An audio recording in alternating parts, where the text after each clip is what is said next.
आइए स्टार्ट करते हैं आज ऑर्डिनल अप्रोच, ठीक है ना। इससे पहले कौन सी अप्रोच अभी हम पढ़ के आए हैं? हम पढ़ गए हैं कार्डिनल अप्रोच, ठीक है। और आज हम कौन सी अप्रोच स्टार्ट करने जा रहे हैं? ऑर्डिनल, ठीक है ना। चलिए मेरे साथ सब हेडिंग डालिए, लिखिए ऑर्डिनल अप्रोच, ऑर्डिनल अप्रोच। अब सबसे पहले तो मुझे बताइए ऑर्डिनल का मतलब क्या होता है? ऑर्डिनल का मतलब होता है according to order, according to order. इस बात का मतलब क्या है अभी हम देखते हैं, ठीक है ना। आइए पहले कुछ लिख लेते हैं, उसके बाद सारी की सारी बातें समझेंगे। लिखिए मेरे साथ, लिखिए ordinal approach, ordinal approach is given by,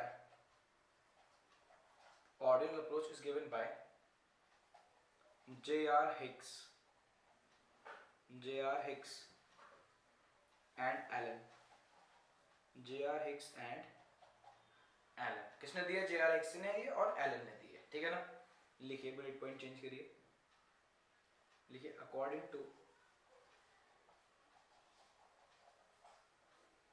according to Hicks, according to Hicks utility, utility और सेटिस्फैक्शन, यूटिलिटी और satisfaction derived, derived from the consumption, derived from the consumption of a commodity, of a commodity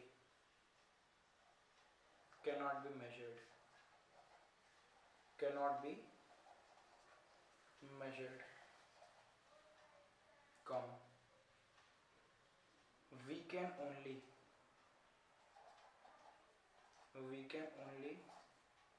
rank or order our preferences, our preferences, we can only rank or order our preferences, ठीक है। अब मेरी बात को ढंग से सुनिएगा आप। मैं कह रहा हूं आज हम पढ़ने जा रहे हैं ऑर्डिनल अप्रोच। कौन सी अप्रोच पढ़ने जा रहे हैं? Ordinal. Ordinal approach is given bye, किसने दिया? J.R. हिक्स एंड एलन ने। किसने दिया? J.R. Hicks and Allen. देखिए लिखवाया मैंने J.R. Hicks and Allen. किसने दिया? J.R. हिक्स ने और एलन ने। मुझे बताइए इससे पहले हमने कौन सी अप्रोच पढ़ी थी? इससे पहले अप्रोच जो हमने पढ़ी थी वो थी कार्डिनल अप्रोच। कौन सी थी? कार्डिनल। और कार्डिनल अप्रोच किसने दिए? Cardinal approach is given bye Alfred Marshall. अब जरा ढंग से याद करिए एल्फ्रेड मार्शल ने क्या बोला था। एल्फ्रेड मार्शल ने बोला था कि हम यूटिलिटी और सेटिस्फैक्शन को मेजर कर सकते हैं इन टर्म्स ऑफ यूटिल्स। ये ध्यान है आपको बात, है ना। तो कार्डिनल का मतलब ही होता है, कार्डिनल का मतलब होता है something which can be measured, जिसको हम मेजर कर सकते हैं। जो चीज मेजर की जा सकती है वो कार्डिनल होती है, ठीक है ना। बट आज हम कार्डिनल नहीं पढ़ रहे हैं, आज हम पढ़ रहे हैं ऑर्डिनल। क्या पढ़ रहे हैं? ऑर्डिनल। और ऑर्डिनल का मतलब क्या होता है? ऑर्डिनल का मतलब होता है अकॉर्डिंग टू ऑर्डर। क्या मतलब होता है? अकॉर्डिंग टू ऑर्डर, ठीक है ना। तो इस बात का मतलब क्या है? पहली बात, ordinal approach is given by J.R. Hicks and Allen. J.R. Hicks और एलन ने क्या करा? मार्शल को क्रिटिसाइज करा। क्या करा? Criticise on the ground that utility और satisfaction derive from a consumption of a commodity can not be measured. हम उसको मेजर नहीं कर सकते। जो हमें यूटिलिटी या सेटिस्फैक्शन मिल रहा है from a consumption of a commodity can not be measured, हम उसको मेजर नहीं कर सकते। तो क्या कर सकते हैं? we can only rank or order our preferences।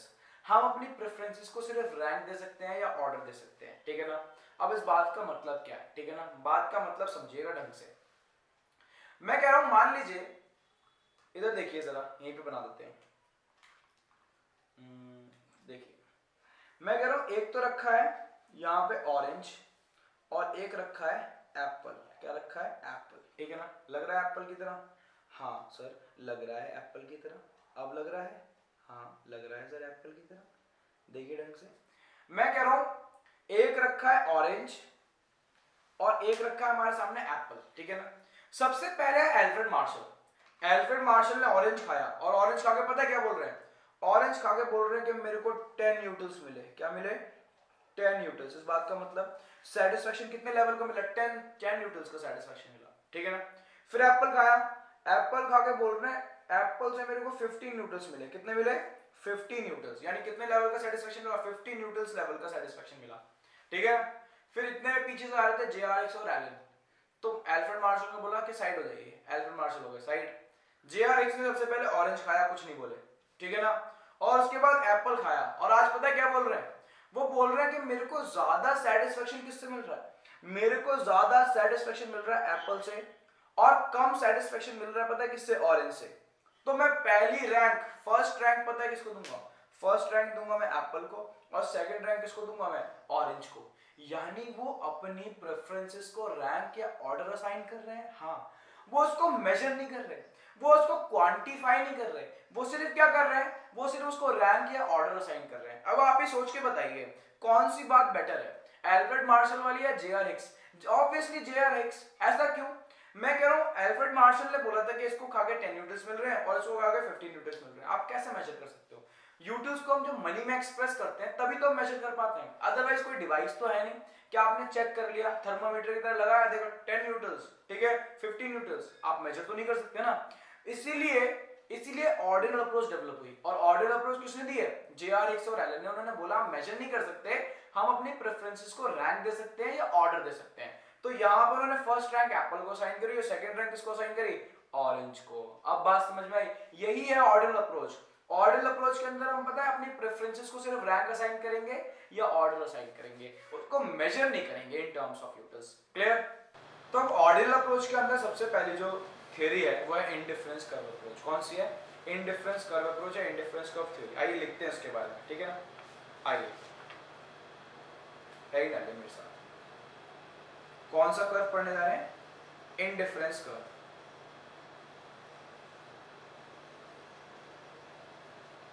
Indifference curve. अब बात को ढंग से सुनिएगा, मैं कह रहा हूँ जो टॉपिक मैं कराने जा रहा हूँ इंडिफरेंस का इतना इंपॉर्टेंट टॉपिक है, आप बोर्ड के अंदर एक क्वेश्चन तो इस पे समझिए 101% आना इंडिफरेंस कर्व के ऊपर, ठीक है ना। क्या आएगा मैं कोशिश करूंगा कि उस चीज को भी एंटिसिपेट कर लें, ठीक है, मैं आपको बता दूं क्या आएगा, बट फिर भी हम तो सारा टॉपिक पढ़ेंगे, उसके बाद मैं आपको बताऊंगा फिल्टर आउट करके क्या क्या चीजें इंपॉर्टेंट, ठीक है ना। आइए जरा लिखिए मेरे साथ डेफिनेशन, लिखिए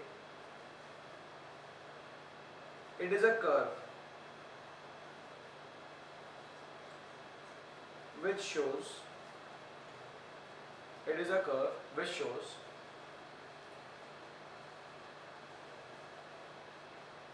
different combinations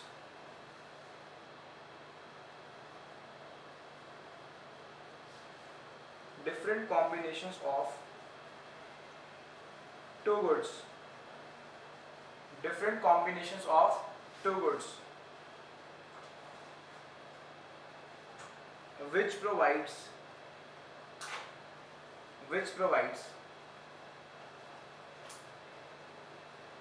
equal level of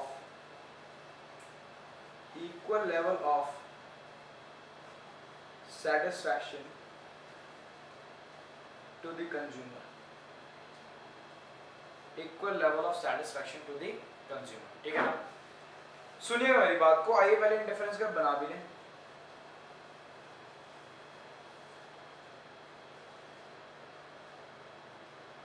यहां पे हम लेंगे गुड वाई और यहां पे हम लेंगे गुड एक्स, ठीक है ना। और this is our indifference curve. कौन सा कर्व है हमारा, इंडिफरेंस कर्व। इसको नाम दे देते हैं आईसी। क्या नाम देते हैं, IC. IC is what, IC is indifference curve, ठीक है ना। आईसी क्या है, इंडिफरेंस कर्व। अब इंडिफरेंस कर्व है क्या, देखिए पहले डेफिनेशन रीड करते हैं। मैंने बोला indifference curve is a curve, indifference curve is a curve which shows, पहली बात डिफरेंट कॉम्बिनेशन। ये कौन सा कर्व है, ये वो कर्व है जो हमें डिफरेंट कॉम्बिनेशन शो कर रहा है। कॉम्बिनेशन का मतलब अलग अलग पॉइंट शो कर रहा है। इस बात का मतलब देखिए मैं कह रहा हूं कॉम्बिनेशन ए, कॉम्बिनेशन बी, कॉम्बिनेशन सी, कॉम्बिनेशन डी। तो ये एक ऐसा कर्व है जो हमें बहुत सारे कॉम्बिनेशन शो करता है। सर कॉम्बिनेशन के पॉइंट्स होते हैं, हाँ बेटा, चाहे आप पॉइंट्स बोल लो, चाहे कॉम्बिनेशंस बोल लो, चाहे बंडल्स बोल लो, कुछ भी बोल लो, बात एक ही है। हमने क्या बोला है, हमने यहाँ कॉम्बिनेशन बोला, क्या बोला है, कॉम्बिनेशन, ठीक है ना। तो it is a curve which shows different combinations of two goods, that is good y and good x. So it is a curve which shows different combinations of two goods which provides equal level of satisfaction to the consumer. जो consumer को क्या provide कराता है, equal level of satisfaction.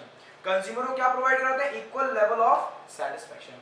तो यानी sir क्या ये जो कर्व है इसके ऊपर जो भी कॉम्बिनेशंस अप्लाई कर रहे हैं दो गुड्स के, क्या वो कंज्यूमर को इक्वल लेवल ऑफ सेटिस्फैक्शन दे रहे हैं? हाँ सर, इस बात का मतलब हमें अभी भी समझ में नहीं आया।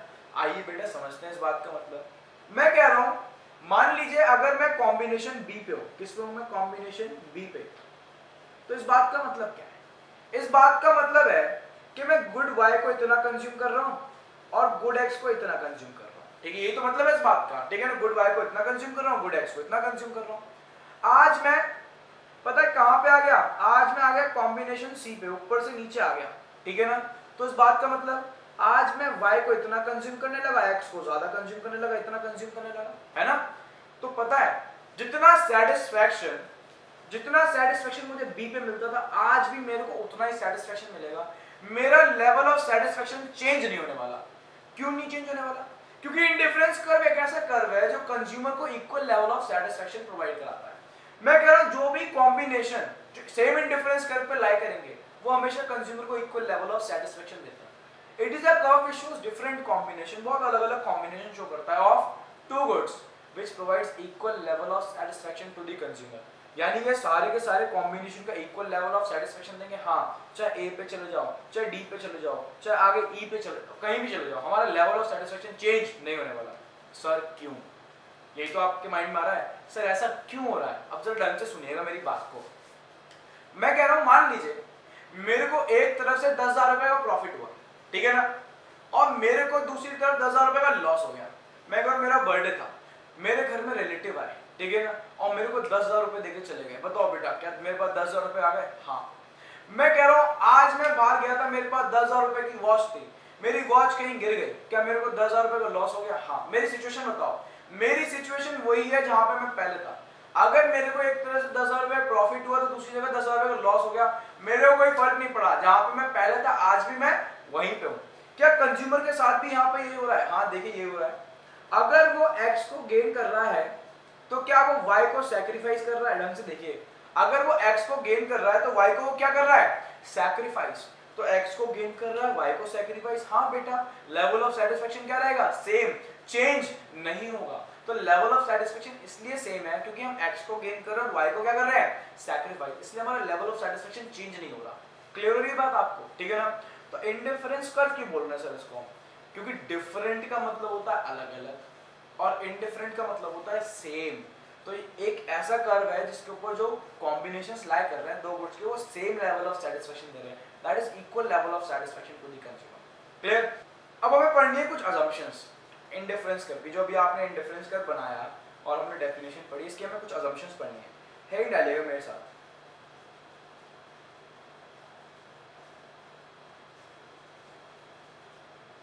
assumptions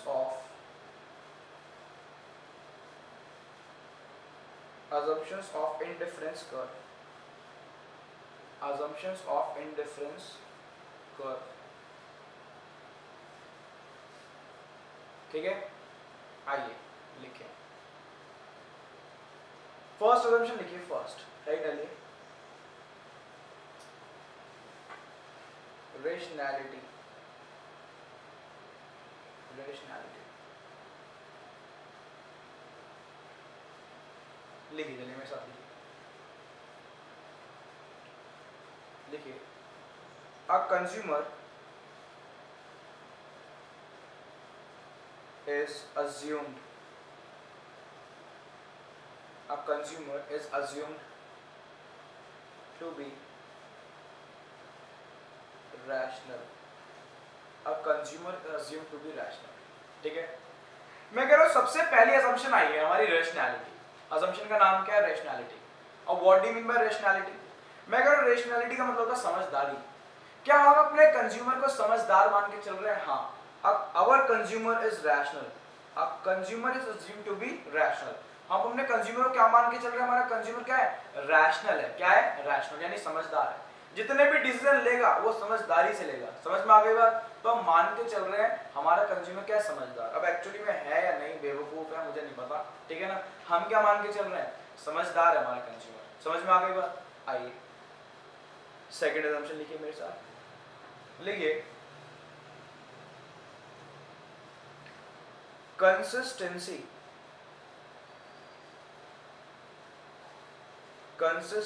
of choice. Consistency of choice लिखिए. कंसिस्टेंसी ऑफ चॉइस को थोड़ा ऊपर कर दें. ठीक है ना? Consistency of choice bullet point बनाइए. लिखिए if consumer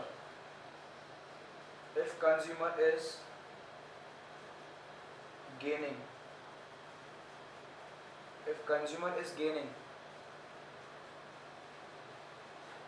commodity X and sacrificing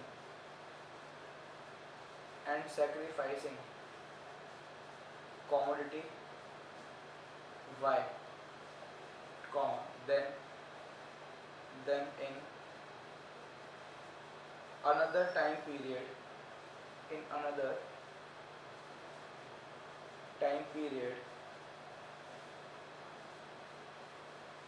he should not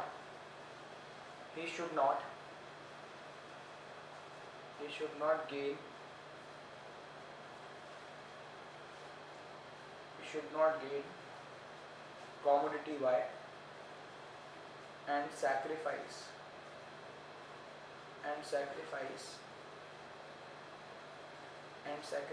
commodity X for stock. That is consistency of choice. ठीक है ना? अब मुझे बताइए सेकंड असम्पशन कौन सी आने जा रही है? सेकंड असम्पशन आने जा रही है कंसिस्टेंसी ऑफ चॉइस. इस बात का मतलब क्या कंज्यूमर को अपनी चॉइस में कंसिस्टेंट रहना पड़ेगा? हाँ, कंज्यूमर को क्या रहना पड़ेगा? Consistent. That is consistency of choice. ठीक है ना? अब इस बात का मतलब क्या है? इस बात का मतलब है अगर कंज्यूमर कमोडिटी एक्स को गेन कर रहा है, क्या कर रहा है?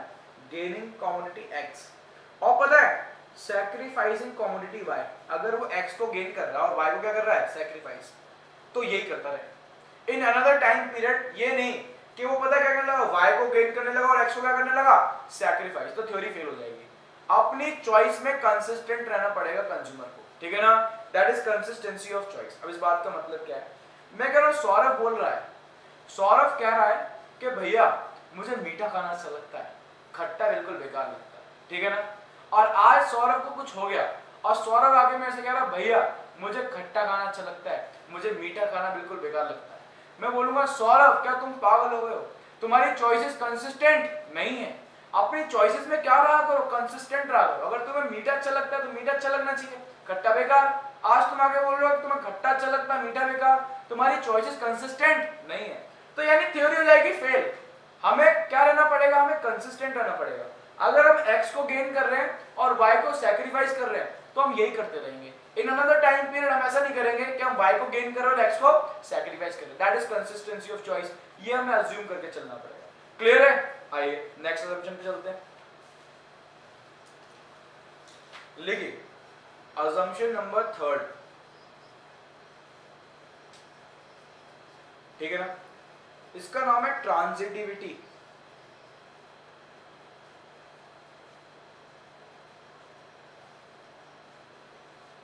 Transitivity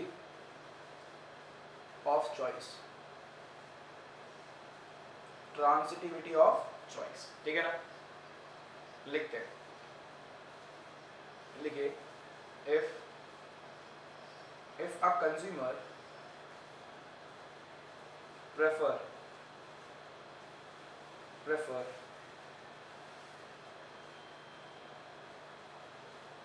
combination A over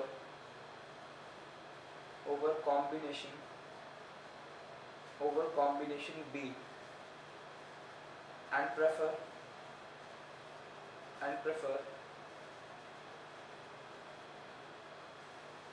combination B and prefer combination B over combination C, then by the assumption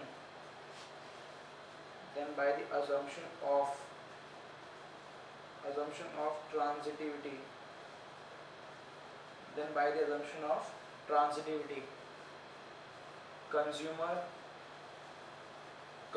will prefer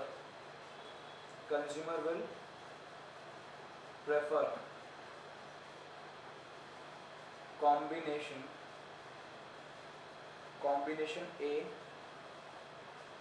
over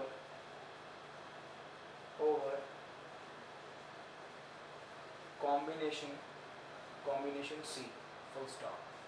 ठीक है ना? अब बात को ढंग से सुनिएगा, ये इंपॉर्टेंट assumption है। हम मान के चल रहे हैं हमारी चॉइसेस क्या है, हमारी चॉइसेस है ट्रांजिटिव। जल्दी से बताइए क्या है हमारी चॉइसेस, हमारी चॉइसेस है ट्रांजिटिव। इस बात का मतलब पहले आपको समझना पड़ेगा ट्रांजिटिविटी होती क्या है। अगर आप लोग मैथ्स है तो आपके मैथ्स के अंदर एक चैप्टर है रिलेशन एंड फंक्शन, वहां पे आपको ट्रांजिटिव फंक्शन पढ़ाए जाते हैं। क्या पढ़ाए जाते हैं? Transitive function. अब होते क्या है सुन लीजिएगा, बहुत सिंपल सी बात है, कुछ प्रॉब्लम की बात नहीं है। मैं बोल रहा हूं अगर a is equals to b है और b is equals to c है, तो इस बात को प्रूव करने की जरूरत नहीं है कि a इज इक्वल्स टू क्या हो जाएगा, c। इस बात को हम ट्रांजिटिविटी बोलते हैं। क्या बोलते हैं? Transitivity. a is equals to b, b is equals to c, तो मुझे बताओ a किसके इक्वल हो जाएगा? a c के इक्वल हो जाएगा। बात समझ में आ गई? a is equals to c। ठीक है, अब मान के चल रहा हूं कि जो मेरी चॉइसेस है, मेरी प्रेफरेंस है, वो भी ट्रांजिटिव होती है। क्या होती है? ट्रांजिटिव। इस बात का मतलब क्या है? मैं कह रहा हूं अगर मैं कॉम्बिनेशन A को प्रेफर करता हूं ओवर कॉम्बिनेशन B और कॉम्बिनेशन B को प्रेफर करता हूं over combination C, then by the assumption of transitivity I will prefer combination A over combination C। अब आपको ऐसा समझ में नहीं आएगी बात, आइए एग्जांपल लेते हैं। मैं कह रहा हूं मान लीजिए मेरे पास 3 टी शर्ट्स हैं, देख रहे हैं आपको? बोलेंगे सर आपके पास सिर्फ 3 टी शर्ट, बट आप तो सिर्फ एक ही पहनते रहते हो ब्लैक कलर की। ठीक है बेटा, मेरे पास 3 टी शर्ट है। कितनी टी शर्ट है मेरे पास? 3 टी शर्ट। और पता है कौन कौन से कलर की है? कोई भी ब्लैक नहीं है। देखो कौन कौन से कलर की है। एक है मेरे पास येलो डर्टी फेलो, ठीक है ना? उसके बाद मुझे बताओ एक और कौन से कलर की है? एक है मेरे पास पिंक कलर की। कौन से कलर की है? पिंक कलर की। ये लो बेटा पिंक कलर, ठीक है ना? और एक पता है कौन सा कलर की है? एक है मेरे पास ग्रीन कलर की। ठीक है सर आपके पास ब्लैक टी शर्ट नहीं। बेटा एक भी ब्लैक टी शर्ट नहीं, आप लोग झूठ बोल रहे हो। ठीक है, अब सर ढंग से देखना, मैं कह रहा हूं अगर मेरे को ये मेरे तीनों कबर्ड में रखी रहती है टी शर्ट, मैंने कबर्ड खोली और मेरे को पता है कौन कौन सी टी शर्ट दिखी। मेरे को सिर्फ दिखी टी शर्ट येलो और टी शर्ट पिंक। मेरे को अगर कौन सी टी शर्ट दिख रही है, मैं कह रहा हूं येलो या पिंक, तो हमेशा पता मैं कौन सी पहनता हूं बेटा, हमेशा येलो पहन के आऊंगा।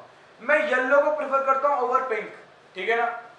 बट मैंने अगर कबर्ड खोली, मेरे को येलो नहीं दिखी, मेरे को दिखी पिंक और ग्रीन, ठीक है ना? पिंक और ग्रीन, तो पता है मैं कौन सी पहन के आऊंगा? मैं पिंक पहन के आऊंगा। कौन सी पहन के आऊंगा? पिंक।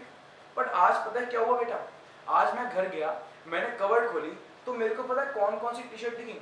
मेरे को दिखी येलो और ग्रीन। अब जल्दी से बताइए कौन सी पहन के आऊंगा? मैं येलो पहन के आऊंगा। पता है क्यों?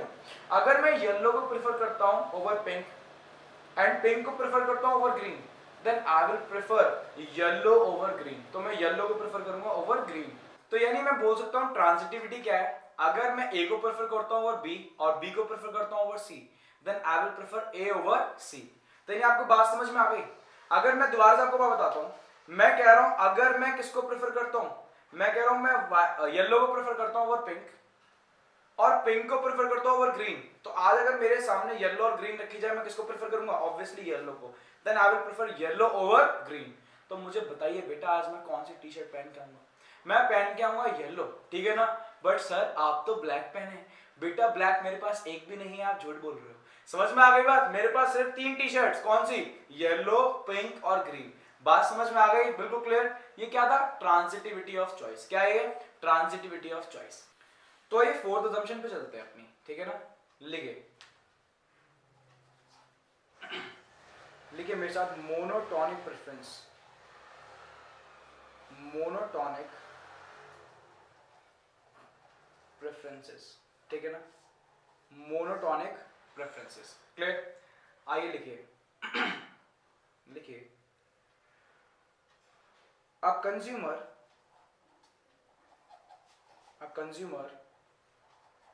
always prefer that combination of both the goods which has at least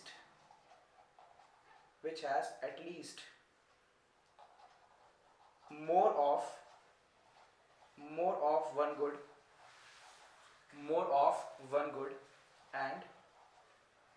and no less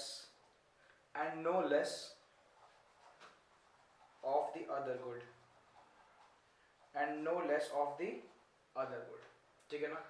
आइए बुलेट पॉइंट चेंज करिए, लिखिए, in simple words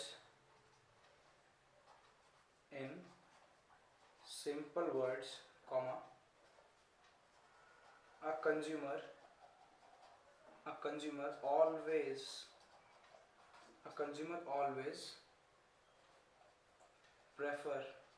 prefer more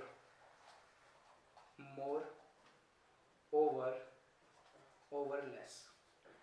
That is MIB. MIB का मतलब मैन इन ब्लैक नहीं बेटा, मोर इज बेटर, फुल स्टॉप, ठीक है ना? आइए समझते हैं, आज हम फोर्थ अजम्पशन पे आ गए हैं। किस पे आ गए हैं? फोर्थ अजम्पशन पे, ठीक है ना? और फोर्थ अजम्पशन का नाम बताइए जल्दी से, क्या है? फोर्थ अजम्पशन का नाम है मोनोटॉनिक प्रेफरेंस। क्या नाम है? Monotonic preference. क्या सर हम मोनोटॉनिक प्रेफरेंस को MIB भी बोल सकते हैं? हाँ बेटा, आप इसको MIB बोल सकते हैं, that is more is better. क्या? More is better. अब ये अजम्पशन क्या शो करती है? ये अजम्पशन पता है क्या शो करती है? कंज्यूमर का लालच। क्या शो करती है बेटा? ये जल्दी से बताइए। ये शो करती है लालच। किसका लालच शो करती है? कंज्यूमर का। क्या कंज्यूमर लालची है? हाँ बेटा, कंज्यूमर बहुत ज्यादा लालची है। कैसे? आइए समझते हैं इस बात को। मैं कह रहा हूं, मान लीजिए आपके सामने दो प्लेट रखी है। क्या रखी है? दो प्लेट, ठीक है ना? लग रही है प्लेट बेटा? मैं कह रहा हूं एक प्लेट के अंदर रखे हैं 2 रसगुल्ले और एक प्लेट के अंदर रखे हैं 4 रसगुल्ले। बताओ भाई कौन सी प्लेट उठाओगे? प्लेट नंबर ए या प्लेट नंबर बी? जल्दी से बताइए। ऑब्वियसली कौन सी प्लेट उठाएंगे? Plate number B. यानी कंज्यूमर पता है क्या कर रहा है? कंज्यूमर ज्यादा को प्रेफर कर रहा है over less. A consumer always prefer more over less. Consumer हमेशा ज्यादा को प्रेफर करता है ओवर लेस। और इसी बात को पता है हम क्या बोलते हैं? इसी बात को हम बोलते हैं मोनोटॉनिक प्रेफरेंस। क्या बोलते हैं? Monotonic preference. सर क्या कंज्यूमर हमेशा ज्यादा को प्रेफर करता है ओवर लेस? बेटा पता नहीं, हमें तो पता नहीं। क्यों? क्योंकि हम पता है क्या पढ़ रहे हैं? हम अजम्पशंस पढ़ रहे हैं। देखिए हम क्या पढ़ रहे हैं? अजम्पशंस। क्या पढ़ रहे हैं? अजम्पशंस। अजम्पशंस का मतलब मुझे नहीं पता ऐसा होता ही नहीं होता, बट हमने उस बात को अज्यूम कर लिया, तभी हमने इंडिफरेंस कर्व की थ्योरी दी है। बात समझ में आई? ठीक है, तो यानी मैं बोल सकता हूं मोनोटॉनिक प्रेफरेंस भी क्या है? अजम्पशन। हम मान के चल रहे हैं consumer always prefer more over less.